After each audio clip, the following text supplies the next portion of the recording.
Hi everyone and welcome back to the Funky Thrifter. I just thought I'd share our adventures from last weekend with you. We went to Mount Stewart, which is a National Trust property, on my boyfriend's day off, and we did the trail around the lake. They had like an event on for World Book Day, and yeah, they had it was like an interactive storytelling session that we went to. And it was just nice to see all the colours outside, and the girls made some bouquets with like flower heads they found. This is a painting I was working on of like Ross Trevor, a place that's really special to me and the girls. And then on Sunday for Mother's Day we went to the Ulster Museum. I booked to go to the Lavery exhibition, which is, I think it's on, I actually don't know how long it's on for, but it's like a paid exhibition. But as always, we were early because I seem to have this habit of going everywhere way before we need to be there. It's like I'm constantly afraid we're going to be late, but then we never are. And we stopped in to look at the 1920s clothes, which I found interesting, and the girls did too. And we just kind of had a wander around to see what there was and to kill some time before we could go in for our time slot. And they had so many like really fancy intricate dresses, and my favourite ended up being like a kimono, which it'll show at the end here, but it was like inspired by the 1920s, but it was actually designed recently. So I just loved the print on it, and I would definitely wear it if I could get my hands on it, but I don't know, I'm guessing it's staying in there for a while. And then after that we went to look at the jewellery, which the girls like to look at, and then they pick their favourite things out of the cabinets, and it's just easier to manage in a way than doing all of the art galleries with them, because I just find that it has like an old-fashioned library kind of feel to it sometimes, where I feel like everybody wants you to shush and my kids don't know how to shush, so we kind of skipped that part because it was full of like older people at the time that were reading the plaques, and yeah, the girls just don't really allow for that. And then why do kids always end up climbing on benches like this in museums? I don't know why mine can't like ever sit still or just stand and look at things, but they just get very easily fed up. And this is the Lavery exhibition. I tried to get bits and pieces of it.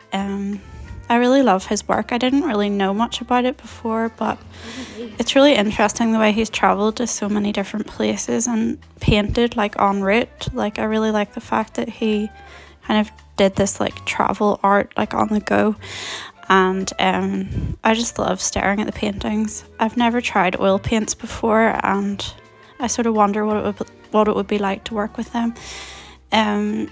But yeah, like I think my favourite painting, I don't even know what it's called, but I got a postcard of it to put at home, and it's like a lady who is standing in a studio in this like grand London home, and she's like looking upwards out of a very like high window at like planes, like fighter jets coming in during the World War. So I don't know, I just find it really effective, and I could stare at it for ages just noticing all the tiny details of it.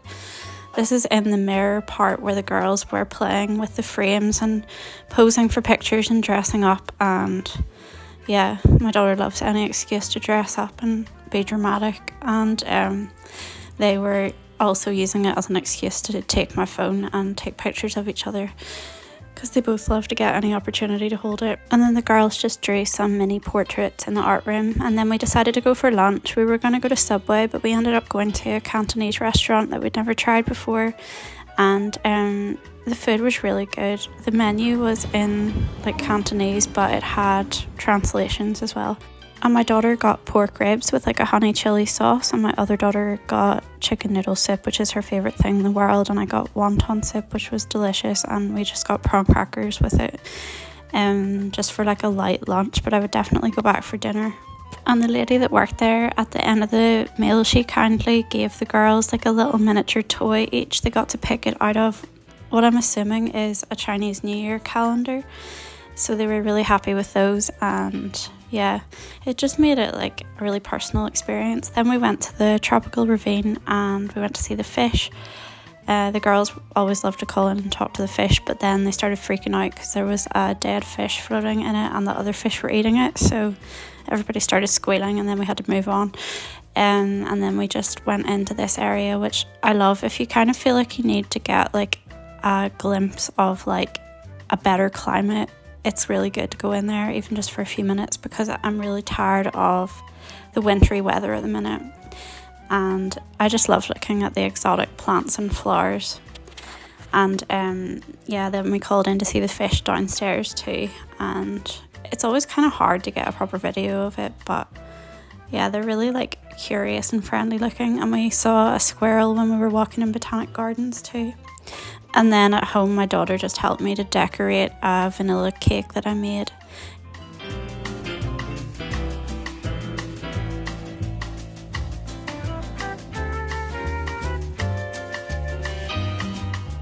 Hi, so I just thought I would make a quick bit to add on to the video, just chatting about stuff. Because I kind of got like photos and videos of what we've been doing, but I don't think I've made a video in a while. It's just like a chat. And yeah, I am making dinner now, so I'm just taking a break from that for a minute. I'm making like a black bean Chinese dish, and the kids are settled watching TV for a while, so I just thought I'd kind of grab the moment's peace, and I might make myself some coffee when I go downstairs. Whenever I went for coffee the other day, I was sitting in Cafe Nero, which it's like a weakness of mine. I just always end up in there because it's like around the corner from my kids' school, and it's a peaceful place to write, and I just really love their coffee. Anyway, I was sitting writing at my computer, and this lady came in who was like, she was like an older lady, and she sat down beside me, and then she was like arranging her bags and stuff, and she said to me something about the temperature of the place, and I just kind of got these like fuss pot kind of vibes from her, and I don't know why, I just had this feeling like she's going to disturb the peace, like not in a kind of scary way or anything, but just like basically I wasn't going to be able to write. So she sat down, and then she was like, maybe I should sit at the table on the other side of you instead, and she moved over there then and moved all her stuff. And then she said, oh, actually, I think it was better in the original seat. So she moved back to the original seat. And then she went to get in the queue to order her coffee. And she came back when she was part of the way up in the queue and was like, I'm actually going to move again to the other table because my husband won't like the noise of that group talking. And I was like, okay. And then she went back in the queue, came out of the queue again, moved back to the original seat. And this went on and on for ages, where she was just playing like musical chairs and moving back and forth and back and forth, and it was just like really disruptive because she was like talking me through the entire process, and I assume from her behaviour that she had like OCD and she couldn't really help it, but it just like made it impossible to write. And I like background noise, and it never bothers me really when people are like laughing or talking in the background, but when they're sort of directly talking to you about something that's not to you, it doesn't really matter, like, and it's disrupting every line you're writing, I just couldn't continue writing the book. But eventually she said to me, I always sit there, and pointed at my seat, and then I realised that was what she was kind of trying to do, was like claim my seat. And like, I know that she might have had issues that meant she felt she needed to sit there, but I just decided I'm not moving, like not in a mean way, but just like in the past I would always have been like, oh, I'm so sorry, I'll get out of your way. And if I'm walking down the street, I always will be like the person to move to let someone else through, or apologetic if I bump into somebody or we bump into each other and they don't say anything.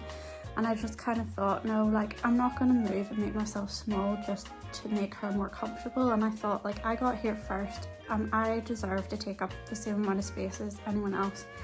And I just decided to stay till it felt like it was time to go, and then she could have my seat if she wanted. So I didn't last much longer than that because she kept talking to me, and it was like I just couldn't concentrate.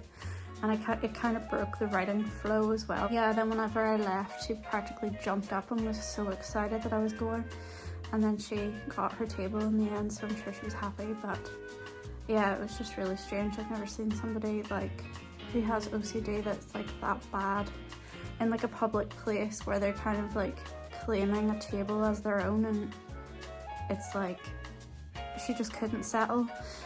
But yeah, apart from that, this week I have been skipping back and forth between 3 different books I'm writing now, which is annoying me because I just want to settle on one. It's kind of like, I don't know, they're different types of books and I just can't decide what I want to write at the minute.